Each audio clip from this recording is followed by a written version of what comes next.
is I want to explain, the potential of having a plan, and whether that's sketched or the small sheets of paper.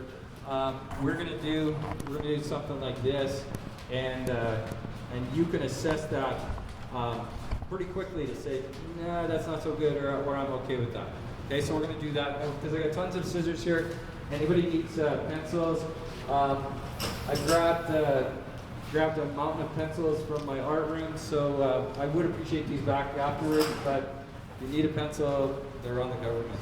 Just as a footnote, I am planning now. I am putting it on paper now. Okay, no, I'm sorry. I'm getting there. And I'm not saying there's a right way or wrong way, Joanne. I'm really not. I'm just. I know.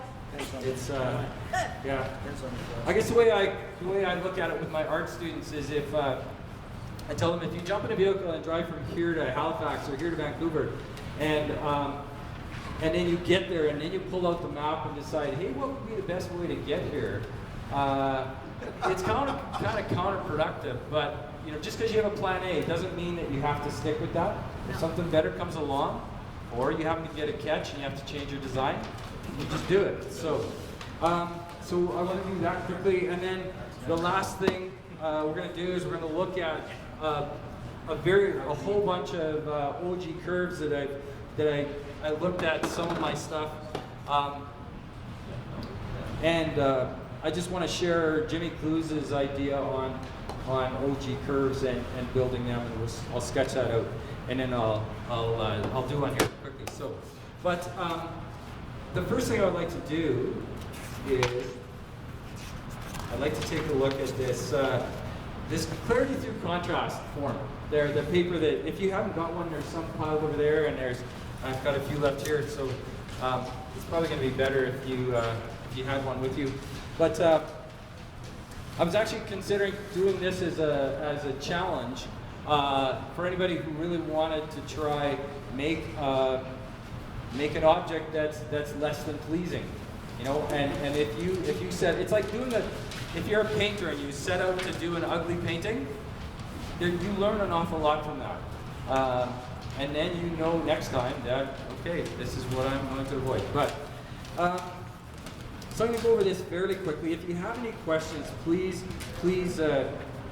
stop and ask me. I'd rather have this in conversation, and I think I've got 13 points on here. If I left tonight with 26 things to avoid, I'd be happy. So feel free, when we get to the bottom of this, shout out your ideas as well. But one of the very first things that when you're turning, and I'll just use this started bowl as an example. If you have a curve that's interrupted with a flat spot, it will show up like a sore thumb. Like, people will be able to see it, and they may not even recognize it consciously, but subconsciously there'll be something just a little bit off with that. So interrupting a curve with a flat spot, that's a great way to create a bowl or a vase that's less than ideal. So that's the first one. So I don't think I'll bother drawing that one out because I know you can picture that in your mind. The other, maybe what I should before, when we start sanding, I really think that these are very, very worthwhile. This is a Vic Mark.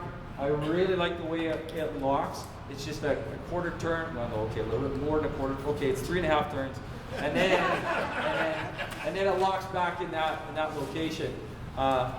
Maybe it is. Yeah, it is a quarter turn. This one, not to badmouth Robert Sorby, but I've never been able to get this lock tight enough for me. It just takes off. So I know lots of you know Jeff. I remember that we were at a demo with Ed Purdy, and Ed suggested that all sanding should be done off the lathe, and Jeff just about had a heart attack. He said, "We can't do that. We're wood turners. We just hold the wood up or the sandpaper up to it." But these, I would suggest, I will send these around just if you haven't had a chance to take a look at them. Number 2, interrupting a long, graceful curve with sudden bulges or swells.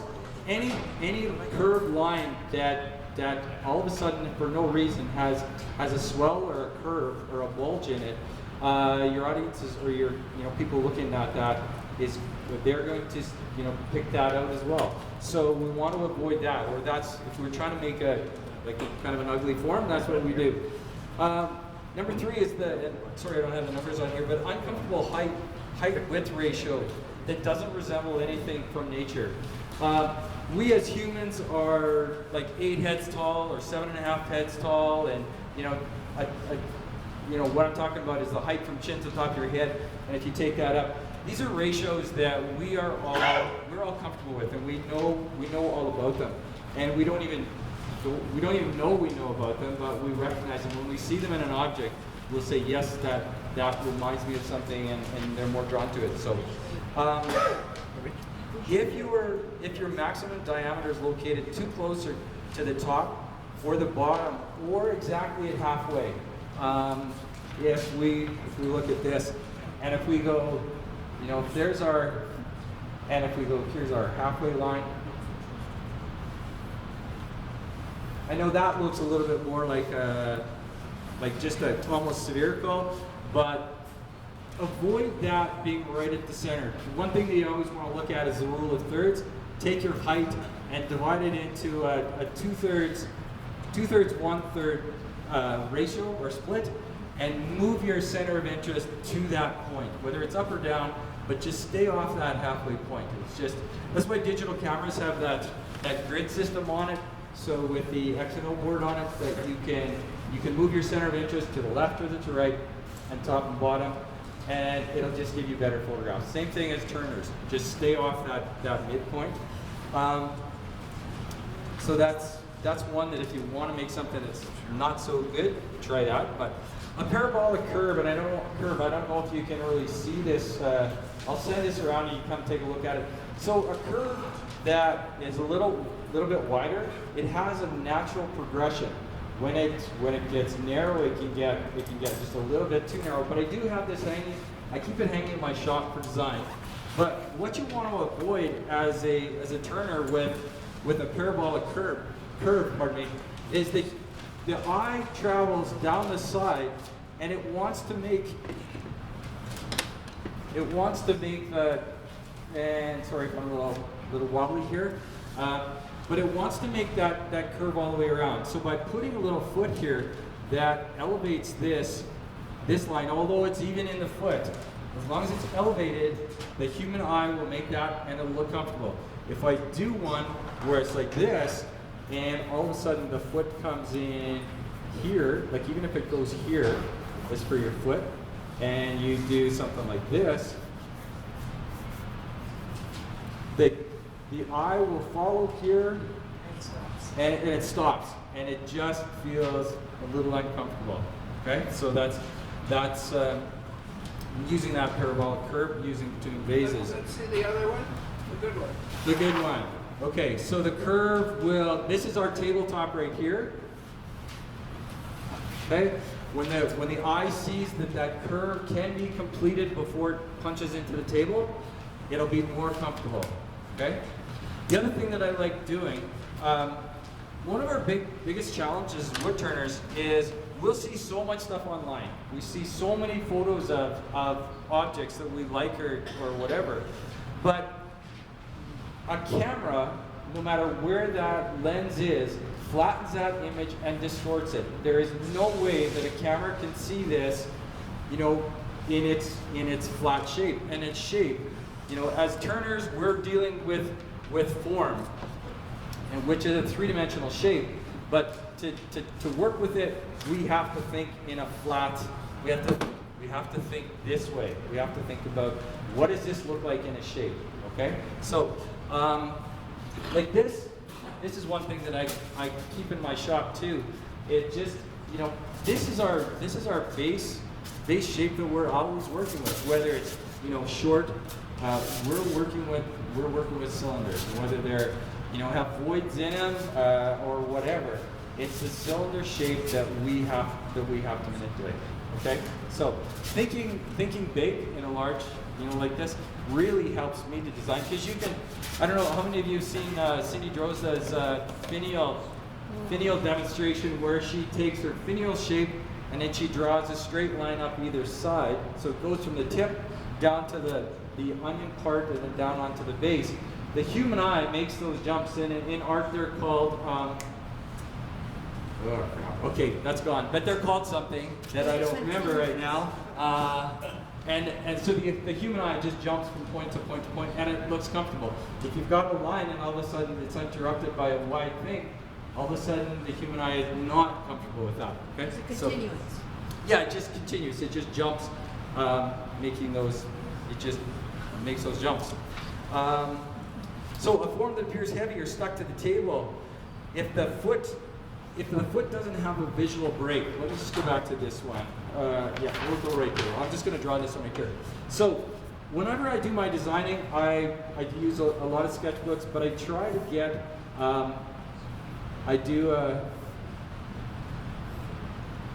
so what I'm talking about, if your foot is too heavy, if you take a foot and transition it right down onto the ground, it doesn't really matter what angle you're at, but if it goes right down to the ground flat, like this one, I'll pass this one around because this is a good example of what not to do. It's a little one, but this one sucks right to the ground. It doesn't take much to break that. It's like a 0.5 millimeter by knocking off that edge, and this is not a good example either, but by taking it off, you've got your bowl or vase is elevated a little bit just by giving that hint of a shadow there. And unfortunately, I don't have one, but it's just this little part here that you're knocking off that 0.5 millimeter. Okay, so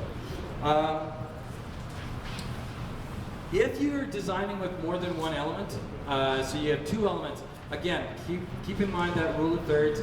Don't go to 50-50. Make one most important and one dominant and one subordinate. And it's going to give your audience a better feel. And if you're working with 3 elements, don't go 1/3, 1/3, 1/3, or your audience is going to look at it and say, I don't know what you're trying to say here. Okay, like give 2/3 of the visual weight, one, a little bit, well, it'd have to obviously be less than a third, and then just give your third one just a sliver, okay, and it will work. One that really works good for this is using your own hand as the demo, like realizing how we as humans use proportions. What I'd like you to do is just, if you can free up both hands, take your fingers and get the length of from your last knuckle to the end of your finger. You've got that length. Now go to your next one, and you're going to see that that's about 60%. If you take that one and then go to the next one, you're going to see that that's about 60%. If you take that one and go to your wrist, you're going to see that's about 60%. And we recognize those as comfortable ratios. It's not 50, 50, 50. That would just, if you drew a hand like that, it just doesn't look right. We recognize those ratios, okay? So that's one about, if you're ever stuck about how do I break this down, and remembering the rule of thirds, keep that in mind. Maybe I'm going to talk about this one right away because that's the OG one right here. So now,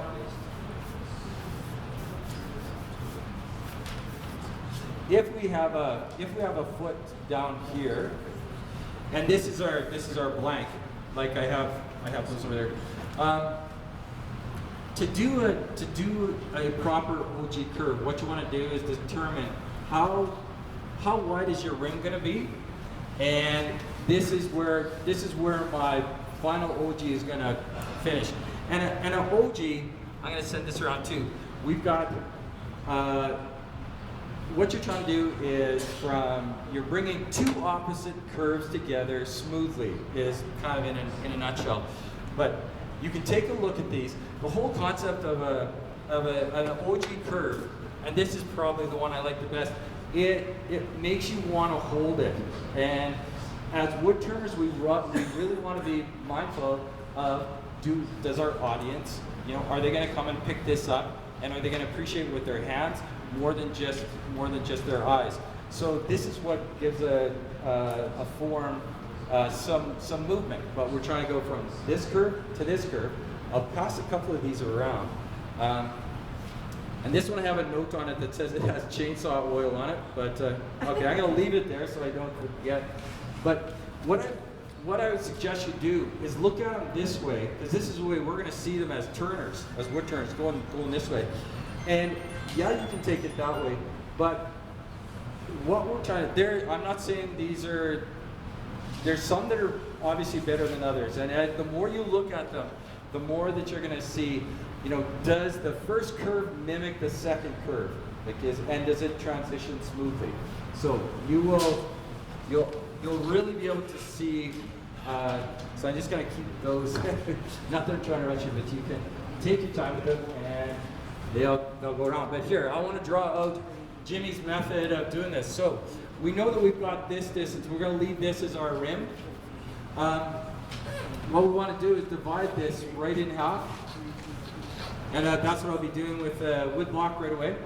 And then what we want to do is this distance here to here, divide it in half. Gives us a center point that we want that OG to go through. Okay, that's our target point right there. What you need to do, in Jimmy's mind, is you have to take this last half of it. You have to take these last half and divide it into thirds, okay? Divide it into thirds, so when you start chipping this away, from here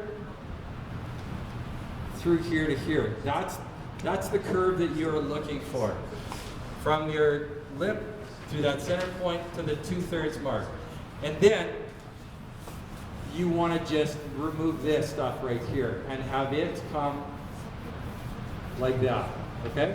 Now, that's, when Jimmy teaches this, he also says you want to keep this, a little bit of this horizontal and a little bit of this horizontal, because if we try it, I'll just do one more quick one here, try not to bore you, but if our target starts here, and you'll really see on some of my demos that if this is here and this one is here, more straight, it's not gonna look like a comfortable OG.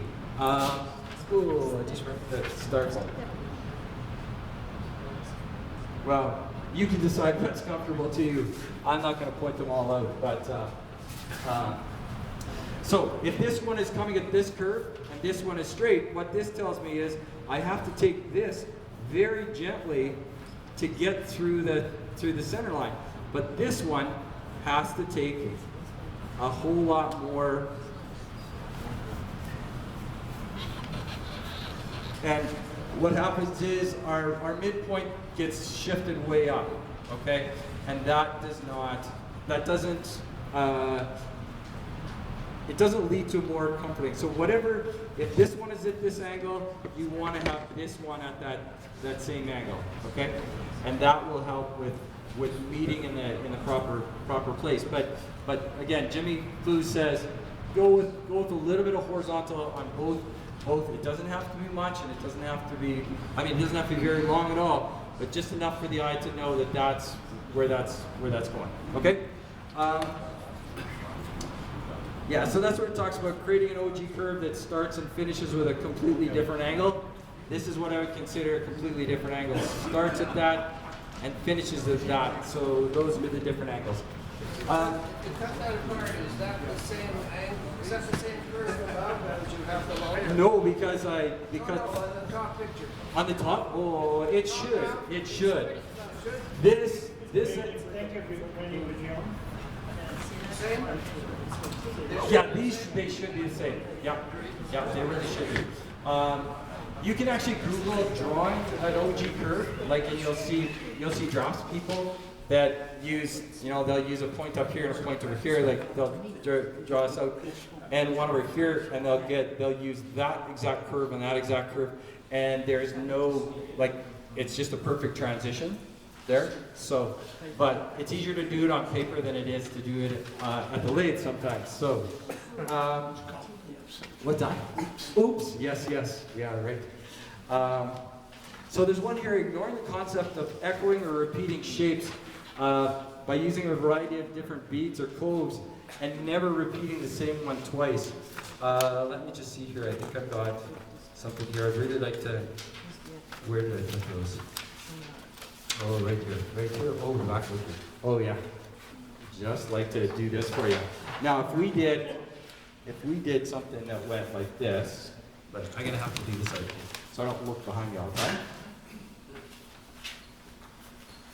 And when I'm designing, I usually just draw the left-hand side, just because I'm right-handed, and I can just imagine what the other side looks like. Every time that there's a hard edge transition, I put a straight line, because when I turn it, I'm going to see that straight edge line. So I want to see in my design that it's here. Now, if I'm going to go something like this,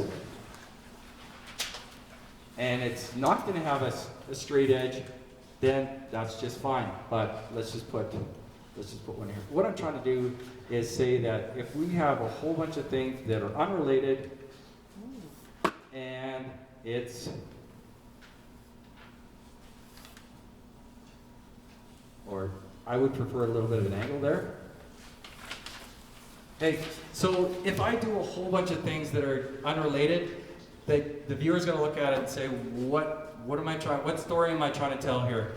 I would be much better off to repeat this curve over and over again in different ways. Okay, take that same curve and do it more than once. Okay, so yeah, kind of decide what motif you're going to work with and stick with it. Another thing, designing with even numbered elements. It's an interior design thing that we always want to work with odd numbers, 3 or 5, whenever you're doing designing. So stay away from the even numbered designs. It just causes you grief. If you repeat an element the same size all the way up a vase, and you start with a bead that's this big, and you go dunk dunk dunk dunk, it's like stacking kind of some blocks one on top of the other. All you're really going to get is a rolling pin that's standing upright, and it's not going to look too great. But if you took that size and start reducing this in size and depth, what you're going to find that your vase is going to start, it can go flaring out like that, but if the beads they reduce as they go up, they're going to make it more light and elegant looking. And this was it was the Renaissance in Florence that really did that. They would build buildings. The blocks at the bottom of the building would be like the size of a Volkswagen, and when the time they got up one floor, they'd be half that size, and they got to the third floor, they'd be a quarter that size. And what it did, it just made these big stone buildings look light and airy by doing that. Okay, so when you're doing beads, don't just repeat them, over and over and over again. Okay, so. Or I shouldn't say don't. If you really want to try make something that's less pleasing, then follow these instructions. Try to avoid using a base that's overly large and is visually distracting, or exactly the same size at the top. I know there's some people who say the base should be. Maybe I should just talk. What do people work with? Mike, you're laughing, or Ken, you're laughing. What do you think? Well, I don't put bottoms on like you do. I have inside tenons instead of outside tenons. Yeah. And yeah, but that's just up in here, right? yeah, Yeah. because I use mainly end grain. Yeah. And I don't know. To me, it's more pleasing to the eye. For size, what would you? Yeah, no, I'm with you too. Usually, the base is about 3.5, 4 inches. Okay. What would the maximum diameter be if it was let's just say a 3-inch base? What would the maximum diameter of that object be? Well, it's around 12 inches or so. Yeah. Okay. So between a quarter and a third. Yeah. I've heard that from a lot of people saying that if your base is a third, a quarter maybe is some people say a little bit on the small side, but 1/3 from the top. Really avoid taking that base and the top to the same size. Like, make a decision. Which one's going to be bigger, and go with it. Okay, but try. And your base can be a lot smaller depending on your shape of your pole. Because if you have big wings, Yeah. you need big base. Yeah. Because if you put anything in it, Yeah. it's going to tip it. Yeah. But if it's shaped properly, you don't need as big a base. Yeah. That was going to be my whole presentation today. Was going to be the elements and principles of art and design, and that's a principle of Functionality. form follows function. The function has to come first, and then the form later, right? So if you make a great big apple bowl that's got a tiny little thing and it gets overweighted, you know, and flops over, like it's just not going to work. So, but once I was told we had to demo the cameras and TVs, that everything went sideways. Hey, the last point on this. If you really want to handicap or handcuff your design, let the person with the chainsaw make a decision about how big your object's going to be. Like, just when that piece is cut down with a chainsaw, just get that person out of your design team altogether, because he or she didn't give a shit about what your object looked like. So don't be afraid to take, you know, a half inch, a quarter inch, like a centimeter, like make it smaller. When anybody, you know, this piece when I started was like 4 times the size of this. Nobody knows the difference. And so it doesn't have to be that we're maximizing every millimeter of our wood. It just doesn't help us as designers to say that, okay, I've got that piece of bark that's right there. If you want to do a bark inclusion and it looks good, well, yeah, absolutely leave it. Or if it's a live edge, that's completely different. But don't be kind of boxed in by the size that the guy with the chainsaw or the person with the Don't chainsaw. make another log. Yeah, even if you were the person with the chainsaw. Counselor always said that make form important, not economy. Yeah, economy. Like, nobody knows what we start with. They just know what we finish with. And that's all that really matters. Okay, so what I would like to do, just a really a couple of quick things about shop setup. So if you have questions, I really do challenge people to try, you know, go back to your shop, and you don't have to bring it here, but go back to your shop and try and make an ugly object. One that just does not look pleasing to the eye. I've been doing that for quite a while. No, I don't think so. I don't think so. This is our homework. That's your homework, yeah. Go make something. Everybody bring in one ugly Yeah, object. bring in an ugly object, yeah. I got a box full of those. No. That's not. Yeah, no. But, yeah, so, but it is a really good experiment to try see what you can do to cause a problem. It's like learning how to avoid a catch. If you teach somebody what's going to cause a catch, they're more likely to be able to avoid it, you know, once they can intentionally make that catch. Or, you know, they'll stick the tool in above the tool rest and then wham down onto the tool rest. Okay, we know how to do that, so we should be able to figure out how to do Let's not it. do it anymore. Yeah, we'll figure out how to avoid it. But Sitting behind your forehead. so yeah, that's our kind of challenge for if you'd like to go with that, to try learn what doesn't work. So a couple other things I want to do before I get to that is shop setups and practices that assist better design. How many of you have made a conscious effort to have a contrasting color behind your lathe, like opposite your lathe? I see a few hands. But when you have this, this way on the whatever. Okay, on the lathe turning this way. If I have a contrasting color in behind here, I'm going to be far better off able to judge what my shape is looking like than if I have a big pile of sawdust and, you know, color like this. It just doesn't help. Okay, so conscious effort. One other thing too is judging outside curves with a straight edge. And I didn't have anything big enough to really do this, but if you have an outside edge and this smoothly rocks, you know you don't have any flat spots. But if and bam, and then it rolls again, I know I've got a flat spot there, okay? So just using a straight edge is a really good way to judge an outside curve. Doesn't work at all for an inside curve, but for the outside curves it works really well.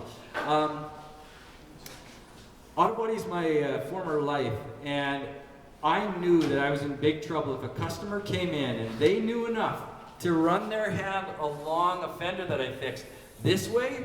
If they felt it this way, I was scared, like real scared that they were going to find something. If they go like this, sideways, I got nothing to worry about. They're not. I could hide half an apple underneath there, under the paint, and they're never going to feel it. But if they go this way, so you can use that for your turning.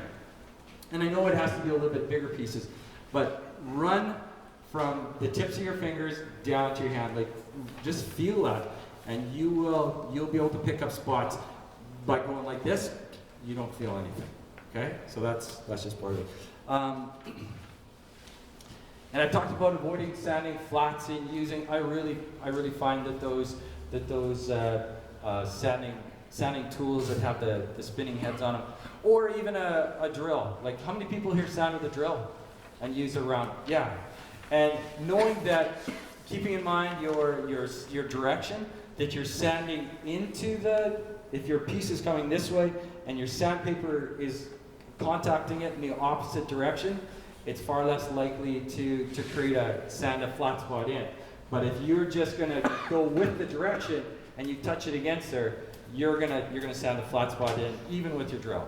Okay, so being mindful of your forward and reverse on your drill is really, really important. If you're sanding by hand, sand as light as you possibly can. If you feel heat, you're sanding too hard. You're sanding too heavy. I remember years ago I was here, and I think it was Mike who told me when I said, I keep sanding, it was birch, and I get these glazed over areas, and then nothing sticks to them, and it's just like, hey, you're sanding way too hard. And it just, that's where I started. Yeah, I was burnishing. I was just crushing the fiber, right? So sand very, very lightly, okay? Yeah, I still remember the look on Jeff's face. He was just sitting right here when Ed Purdy said, you have to take your pieces off the lathe to sand them. He says, his heart was going to stop there. So, okay, so what I'd like to do now is, there is a few of these sheets of paper that I did try to spread around. So if you've got some, what this represents is a blank. And that could be this blank, or you could say, no, I'm going to turn this like this, right? You kind of have, well, wow, okay, we're not turning it that way. But if the blank was the curve that, like, more like a bowl blank, you would handle this the other way. So I've got lots of scissors. Oh yeah, there's a box of scissors here. And lots of pencils. If you need pencils, yeah, grab one. But here's your two choices. You can take this paper like this, fold it in half. And I found that for myself, when I do these little patterns, it's way easier to use a pair of scissors with long blades on them than a really tiny one. But if you take, okay, I'm just gonna do one here that.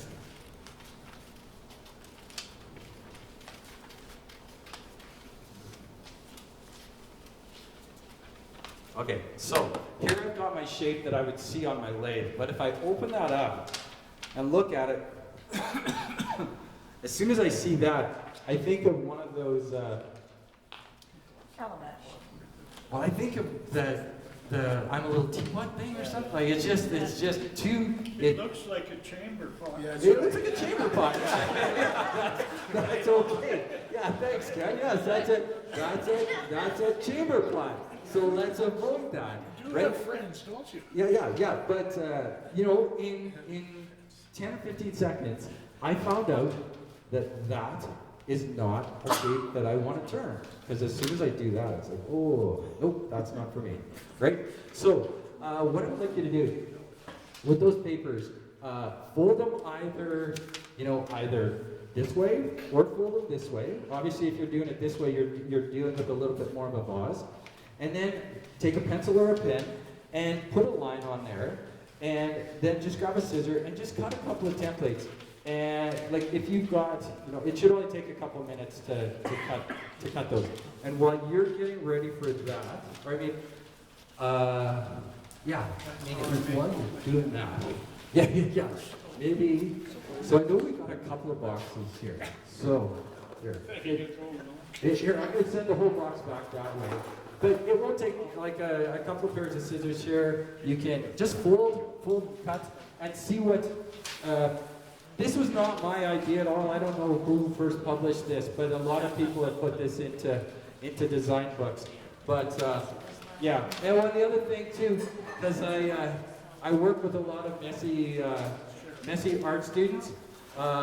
If Austin is here at midnight picking this crap off the floor, he's not going to be happy with me next time I'm in here. So please make sure that stuff hits the garbage afterwards, okay? Or crumpled up, put in your pocket, take it home. Okay?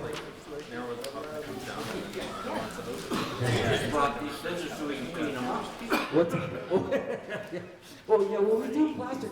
I was going to do, that was part of my other design. In the art room, we work with plaster cast, and it's the same stuff that you make casts out of. But it's fantastic for example, a light fixture. You just wrap it with saran wrap it with plaster cast, do the top part, pull your lamp out of there, your base out of it, flip it over, do the bottom part, and then put those together. And in no time, then you can carve into it and say, what's going to work in that form? And it's a really cheap way to experiment with your forms. But that's what's happening with the though that's why the scissors look so grungy. So okay, while you folks are doing that, I'm going to get set up for turning this OG curve.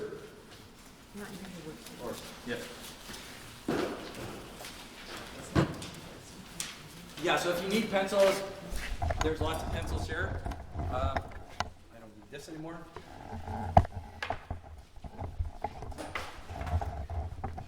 And I just want to point out that I in no way consider myself like an expert at all in design. I'm just taking baby steps into it.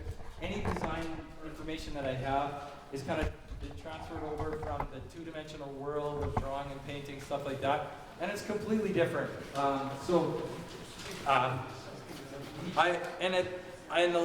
do not want anybody to feel that they have to worry about me being judgmental about their pieces on the table. That's not what we're here for.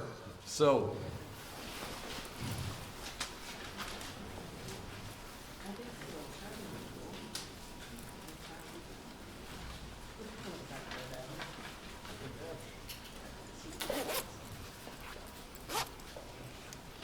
okay. So some people have these kicking around their shops. I had to go borrow this because I don't use them in my shop because most of the time you can eyeball your sizes as a wood turner. For anybody who's watched Michael Hoseluk set up an end grain turning, it's just like boom boom. He will never mark it. On the weekend we had Kai Munzer doing, and every piece, he really meticulously marked out, and then maybe just to show us what good habits are. But as turners, I think we got a pretty good sense of scale. So, we'll get done in less than that. So what we want to do is we want to take the distance from the edge of my foot to the edge of the bowl. That's where I want to put my OG in here. So I'm just going to guess, about there. Okay. Oh, and another thing, until I saw Kai do his demonstration on the weekend, he was doing everything with a 2B pencil or a 3B pencil, so it would show up on here. In my shop, I was using like a 2H or a 3H, like a frickin' draftsperson, and I could never find my line. As soon as I saw him do that, it's just like, why was I fighting over a hard pencil? But here we go. So there's our center line, and then the next thing we need to do is break this.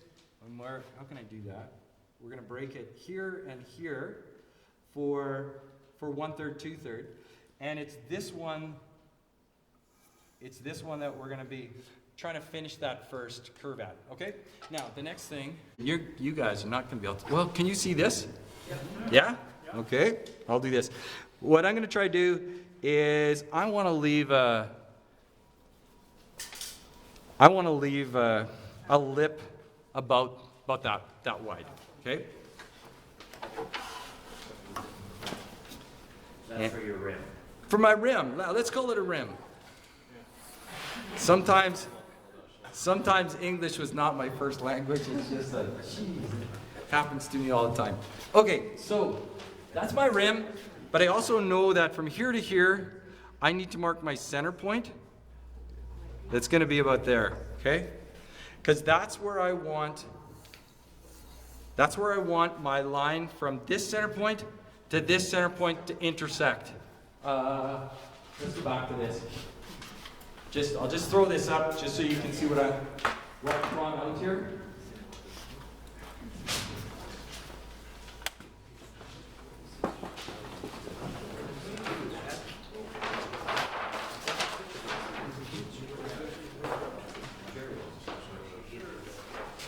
Okay, so what I've got, I've marked on there now the center line going this way. This is where the rim is going to be, right up here. And I marked the halfway here. And I've marked this last section into 1/3, 1/3, 1/3, because this is the point I want to come to. So, oh, I want to show you one thing too. That I really like this. What's that? That's a real getting turned up today. No. It's like the guy who comes on stage with a banjo and talks all night, and never hits a single chord. It's just a prop. Yeah, this is just a prop. No, I want to show you this. Where are we at? Just go right on top of the wood. Right on top of the wood. This? Okay, so my bowl gouge is sharpened at a 45-degree angle. And I've got a secondary grind on here, okay? And I just find that if I do this at 45, and I do this at 45, although I don't use this much, but I will use it tonight, this is the tool that I like the best. And this is one from that Hoslick uses all the time. But it's just a detail gouge. It's got like 28 or 30 degree on there. And but I will be using this bowl gouge. So let's get this done.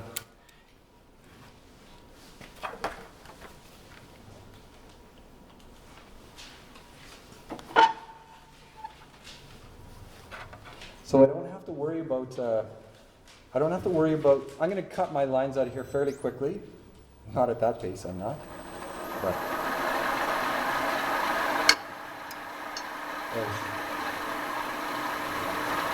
I'm a little bit of a wimp. Maple is too hot for me. Yeah, it's too hot. I can tell right away. Darn, I should have my breath. So, and trying to turn my body into this.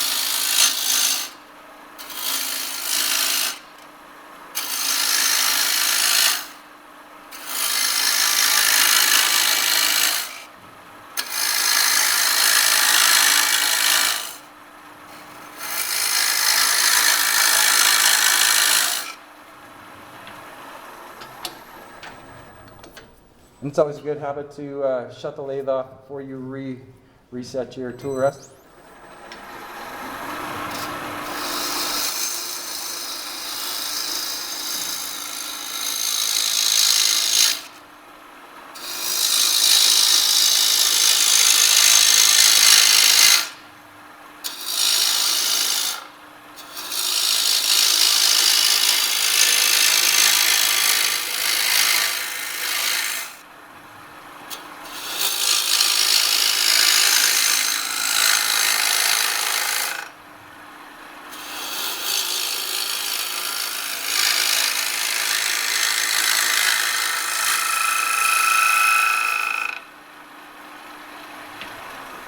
So one thing I want to avoid doing is cutting my lines right out of here so that they're completely gone.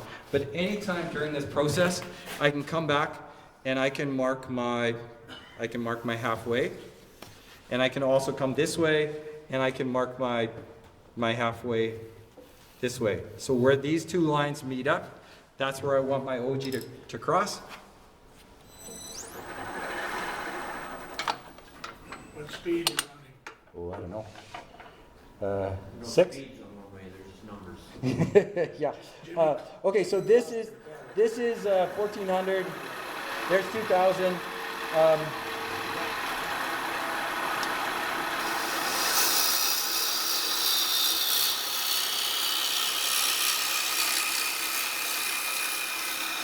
Okay, I want to point one thing here. How are we doing for time, Mike? You gave me that. We're running out of time. Do you see this line right here? That it is at a. It's not straight in. Because I know that I still have my straight over on this side, but this one is still too much of an angle. So what I'm going to do with I did bring a parting tool. I'm just going to take a parting tool here, and I'm just going to give myself a little bit of a cheat line.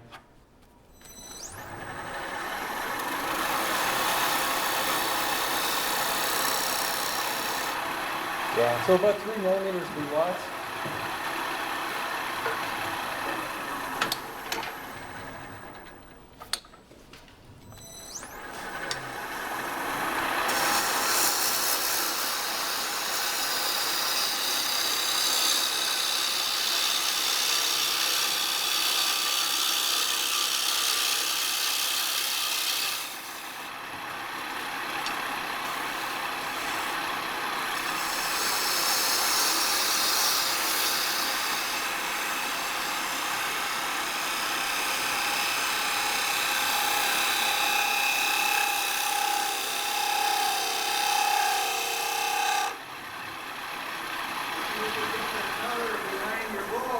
I'm sorry?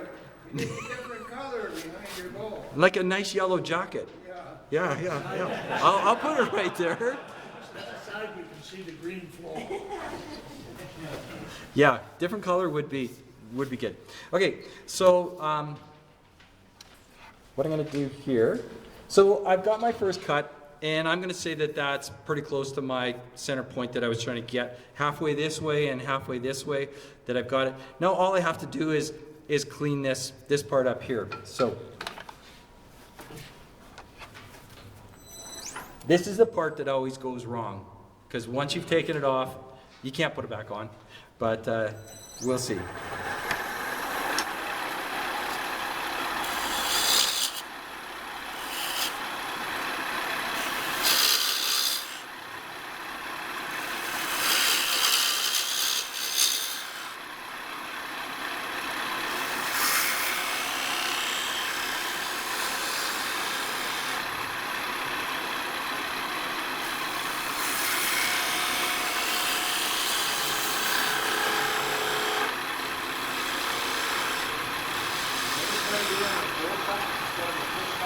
I think I'm gonna. Yeah, this is. I'm not. I've taken too much of. I've taken too much of that relief off there. So what I'm gonna do with this.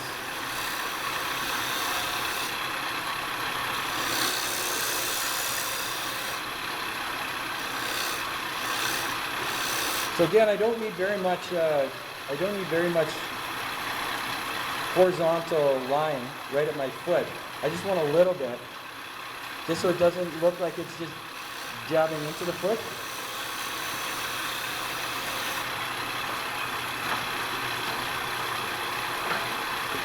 Oh, that's stuck.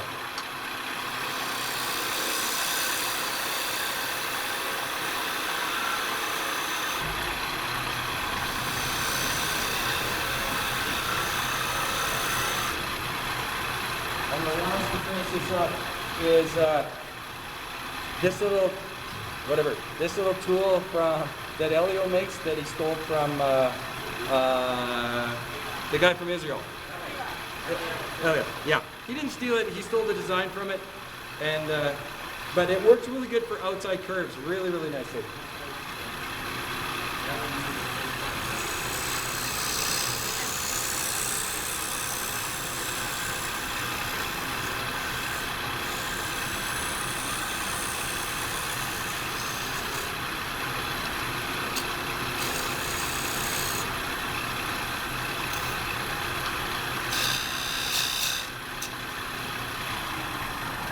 And that's where I'm going to call it quits. So I'm not going to do any sanding on that at all, but it really does. If you take your time, like there is one I was saying, the one that I did with Jimmy down in Calgary a couple years ago. It was over an hour before I got to this, with putting the foot on and stuff. And it's just like, yeah, you can putz with them forever, but You got 6 minutes, you can do the inside.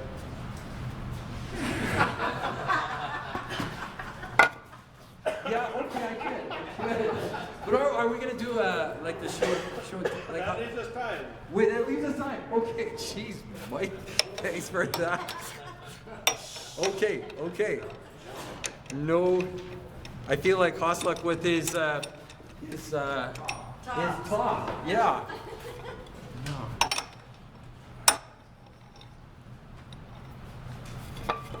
Whoa, that's.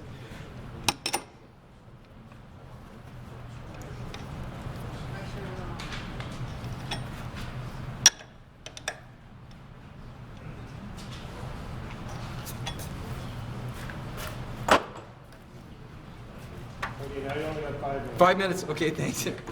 Thanks a lot. Okay. Oh yeah. Well, I just brought my tiny little.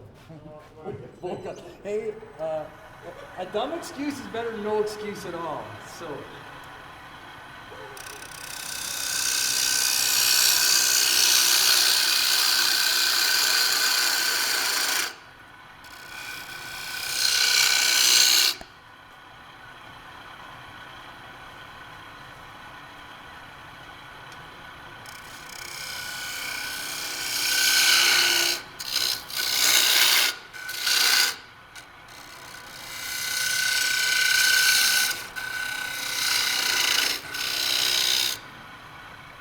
I'm going to take 30 seconds to talk about one other thing Jimmy talks about, is when you're taking the tension out of a bowl like this, and you start cutting here, the grain that's running this way can let your fibers just expand because there's no more tension there.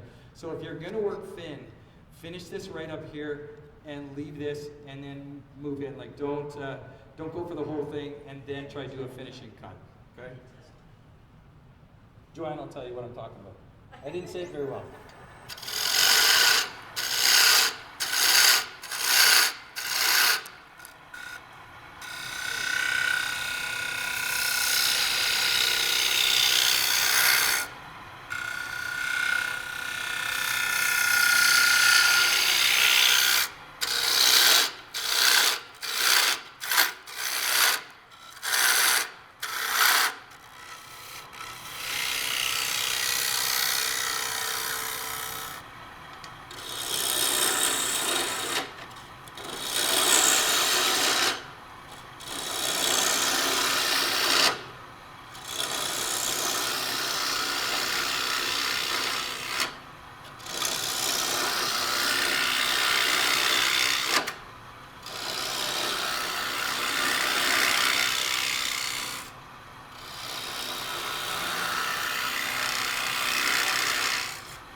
Yeah, just give it just a little more time.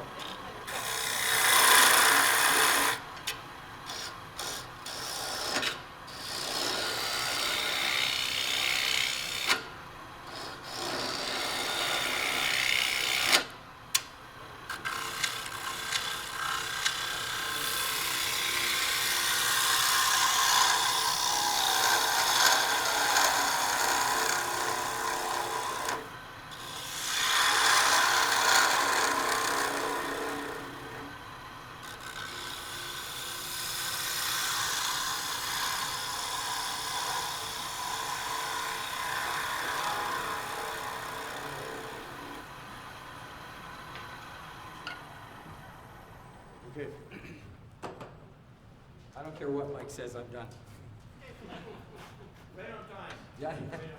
Oh, I got some nasty little. No, you got 30 seconds to spare. You can sound those out. No, I can't send them out. I gotta turn them out. No, I'll do that at home. I'll do that at home. No, I won't send them out at home. Who am I kidding? Okay. So, yeah, I'll pass it around if you want to take a look at it. It's. I wouldn't look too closely at the inside. But, well, yeah, okay, yeah, well, I won't pass it around. Yeah, that's. There we go. Hey, just a couple of parting things here before I get out of here. So, I don't know how much you were art appreciators or whatever, but I despise Pablo Picasso, but he was quite a famous artist. But in Picasso's life, he created 1,800 paintings, 1,200 sculptures, 2,800 ceramic pieces, and 12,000 drawings. And he didn't sit around saying, what am I going to do with another painting or bowl? He just found pleasure in making stuff, right? So I know I've heard some people talk about, you know, I've got a house full of this stuff, what am I going to do? We've got a friend in Saskatchewan, Deb McLeod. She calls it her burning barrel cleanse. Like, just when your house just gets too full of this stuff, you just take it and roast some wiener, you know, whatever, some marshmallows with the grandkids, and then you've got lots of room to make more. And two more things. They say there's 5 things that will sell a turned piece. The first one is form or shape, and that's what we're trying to do tonight. The second one is finish. The third one is finish. The fourth one is finish, and the fifth one is price. Right? So I'm not going to touch finishes, but once you get that shape, and once you practice with your finishes, you're good. In 2018, $8.5 billion was spent by tourists in Alberta, and in 2020, they're expecting that to be 10 billion. And it's 200,000 Albertan jobs that are related with tourism, and a majority of that happens in July and August. I know for anybody who sells, lots of people who sell, they gear up for that Christmas market, but I think we're really doing a disservice by not getting out for that. 85% of them are July, August, September. There, I'm done.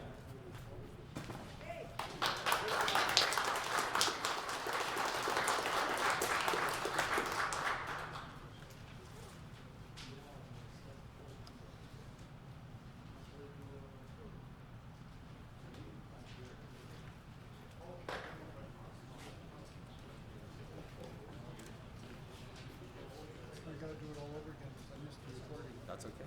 That's okay.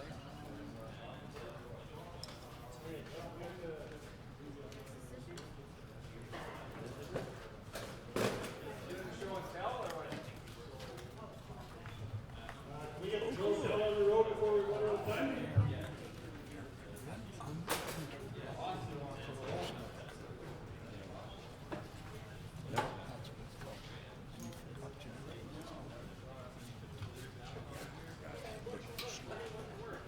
Oh, yeah, right. Okay, coming in, back into the office.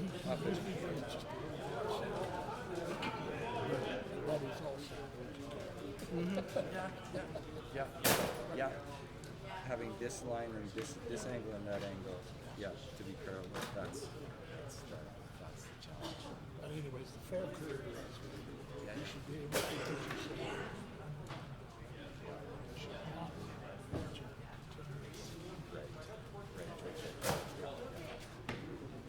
Or you can run your fingers down.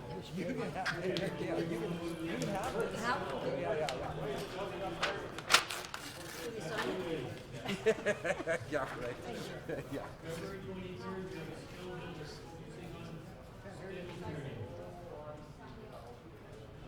So, pardon me? Is it 22nd? 23rd? Well, maybe we're on for Tuesday, so it's Saturday. Looking for some volunteers to come and help Jerry set that up around the class. Normally we have almost 1 person per student, so we could use 6 additional people. Thank you, sir.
yeah, yeah.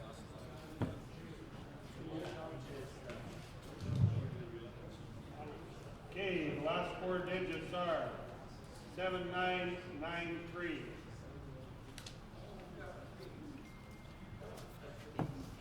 And Mr. McMillan.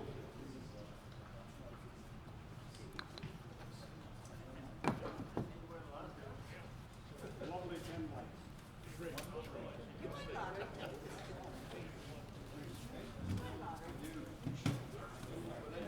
I only win here. I only win wood, and I don't need any more of it. Yes.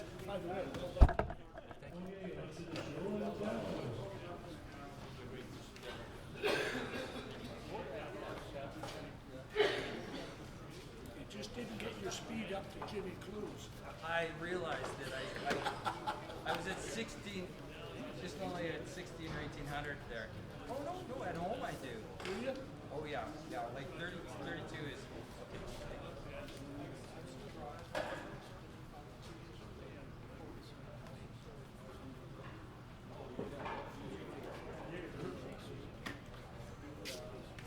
Okay.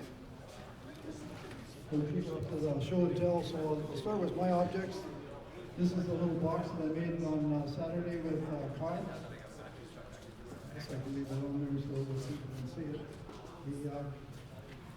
The center of the box is the box portion is offset to the shape of the box, which means you have an oval top. It was a bit tricky to build, but it's really, really gratifying when you can actually get one put together.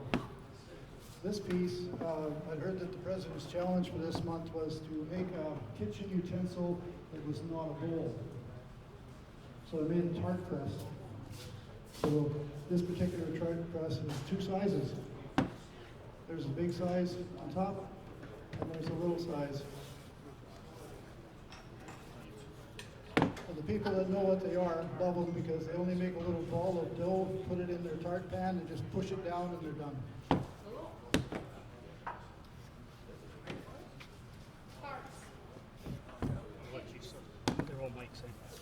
Hey, Mike, you up?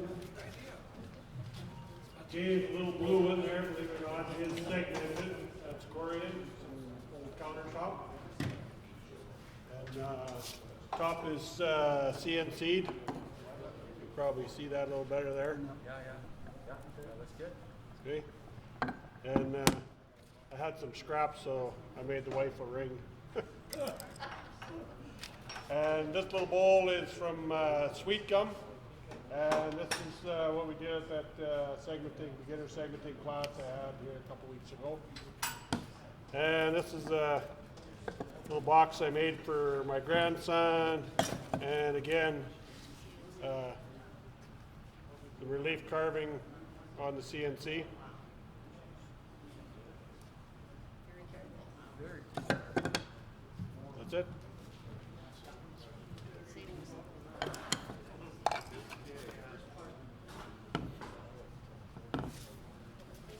Okay, Bob?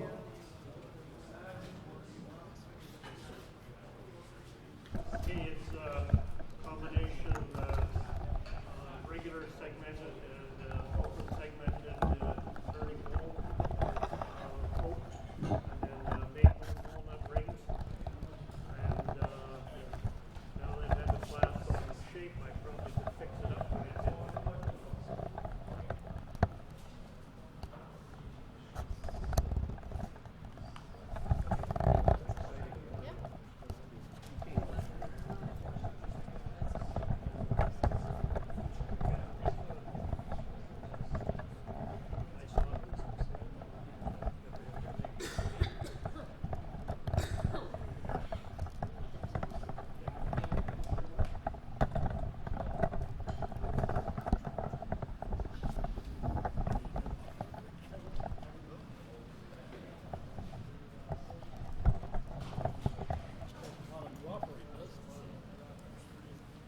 It's the first time we set these cameras up to do this kind of a function, so I apologize if we take a little bit longer, but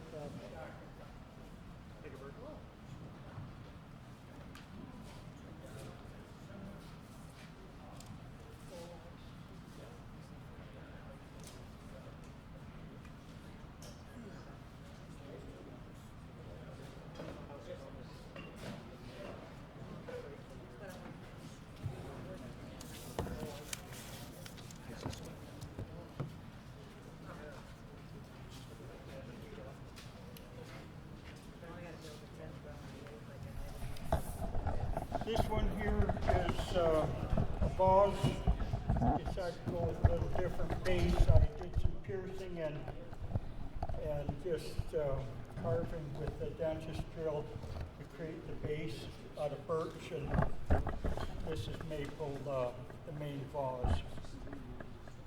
These are figured maple. I don't hear. Pardon? Just leave it on. Right in the center here would be better. Okay. And then I used some poplar twigs and filled with epoxy. And I would just recommend anyone that's doing it,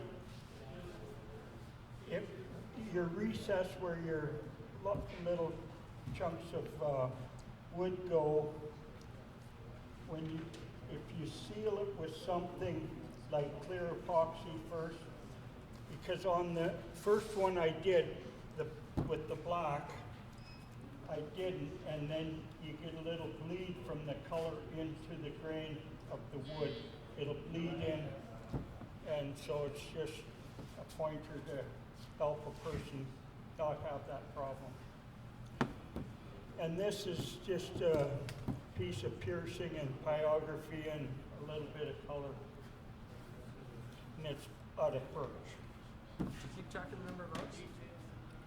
When you do your stuff, do you keep track of the number of hours? Within so, you know, like Can't this. hear you. Sorry, this piece actually I turned about 5-6 years ago and sat up on the shelf, and I took it down and I created the style and pierced it, and then it sat for a few more months, and then I did the pyography and the flowers 2 days ago and finished putting some lacquer on it today. So it's hard to tell with pieces, like especially thin stuff, because you turn it and then you put it in a cardboard box and let it dry properly, and it's such a long process, so you kind of lose track. In other words, no. This bowl with the flowers is a piece of London plane from out towards Chilliwack, and it's a neat type of wood. If you get a chance to get some, it can be very figured and pretty. And that's about it. Mervyn, you're up.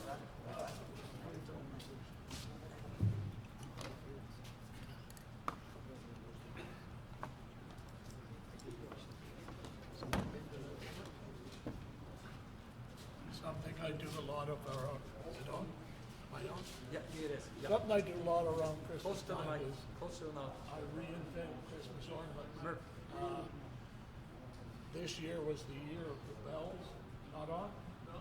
Yeah, just you got to be close to your mouth. Right up. You got to hold it right up. Yeah, that's it. Yeah, stick it down your throat. Yeah. So last year I did just an ordinary bell with no stems. This year I went to put the clangers on them. And then if you look at these two bells, just keeping in with what Glen said, your eye tells you whether they're right or wrong. And though they're different sizes, they are that same proportions. So if you look at something, it doesn't look right, find out why, because it isn't right. Okay?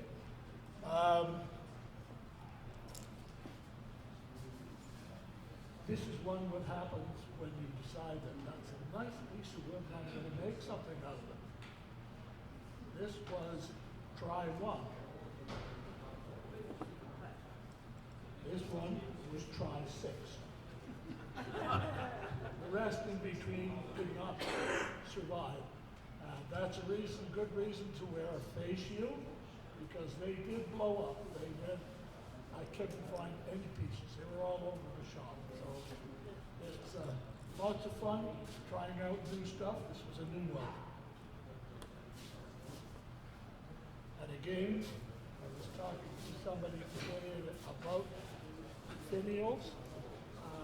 He talked about Cindy Grosda. I took my finial training was from her. Again, it's the same thing, that same proportion. If it doesn't look right in the proportion, it isn't right. So keep that just in your mind and look at it and think about the shape. Moving along. And wear a face shield. Run.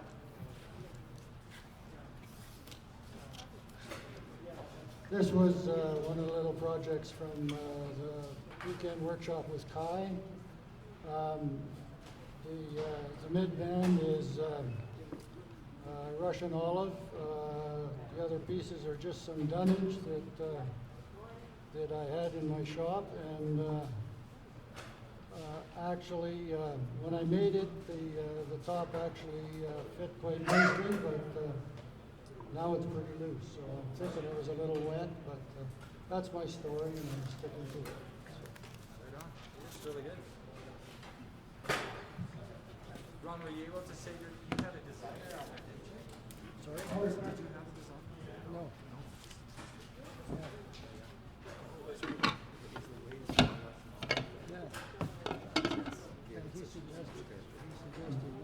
This is poplar that I got from Way Avenue.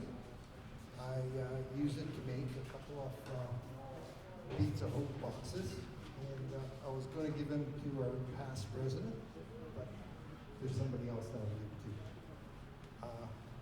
Those are sometimes filled right up with little souvenirs, needles and x-rays and surgery and God knows not what, and I'm sure glad I don't have to go through it.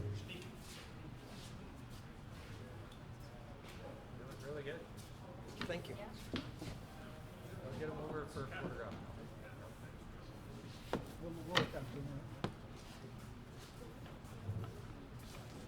Jeff?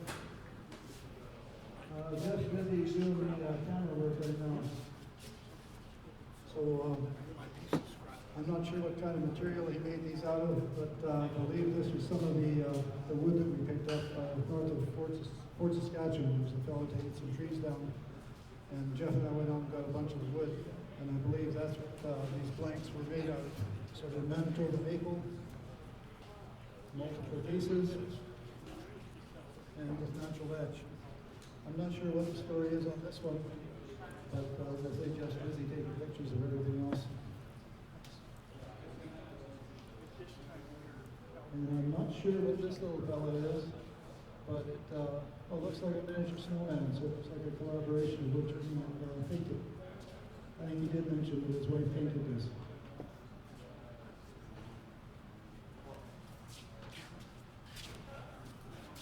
Can't read it when you're moving. I'll let you call him up. John Shinkuski.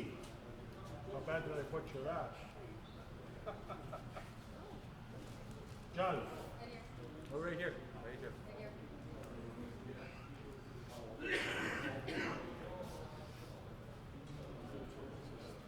Okay, this one right here is a Spurto.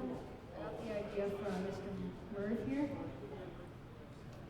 He did a demonstration on making one of these, and so I thought I would try and make one. It turned out okay. And then this one here is a bottle stopper. I got a little bit out of hand with the glue, got all over the place. But use a tung oil finish, and it looked pretty good. What kind of wood is the stopper? I'm not sure. Granddad gave me the wood.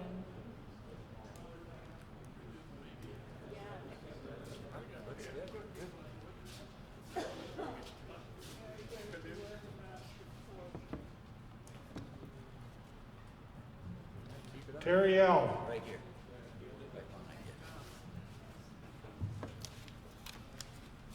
As Glenn said earlier, this started out as a 10-inch diameter and 3 inches thick. It's twice turned, or it's twice turned on 2 axes. I'm not real happy with the red finish, but I wanted to bring it in anyway. This one was mystery wood. I'm thrilled with this one just because the way the grain wrapped around the piece of bark that's on there. Is that lift too wide? Down to final. No. No, looks good. Looks good.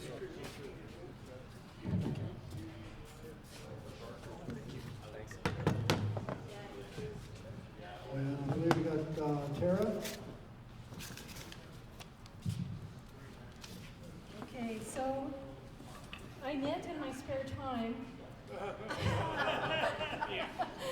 And I had made the needles out of dowels a long time ago, but I found when I was knitting the big blankets that they were falling off the end because I didn't have the ends. So I made myself some ends in the knitting needles.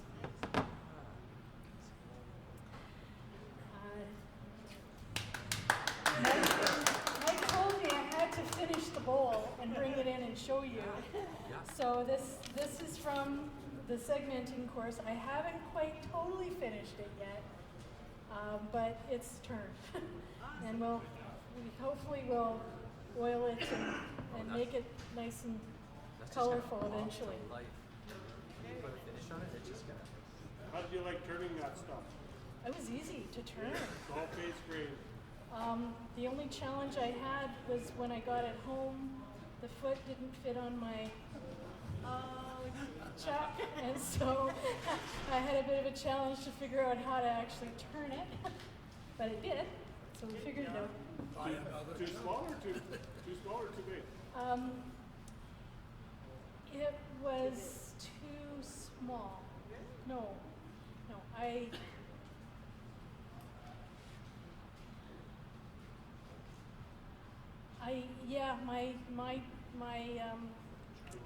my jaws were too big for the foot that you had. That's what it was. What kind of wood did you use for the needles? It came out of a bin and I haven't got a clue.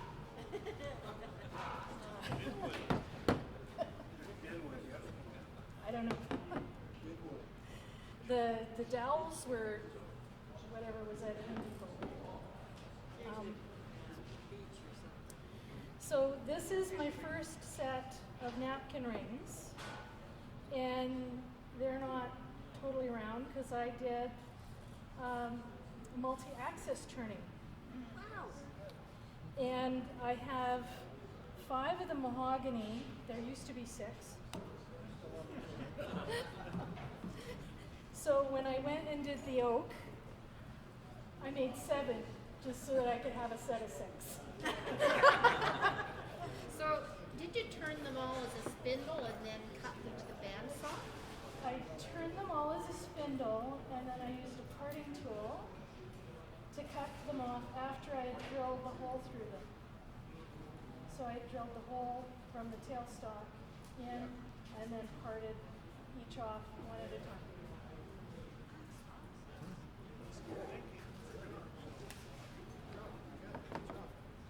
And these are oak? Set of oak, a set of mahogany. Because the oak ones have a lot of cool texture to them. Yeah. It's like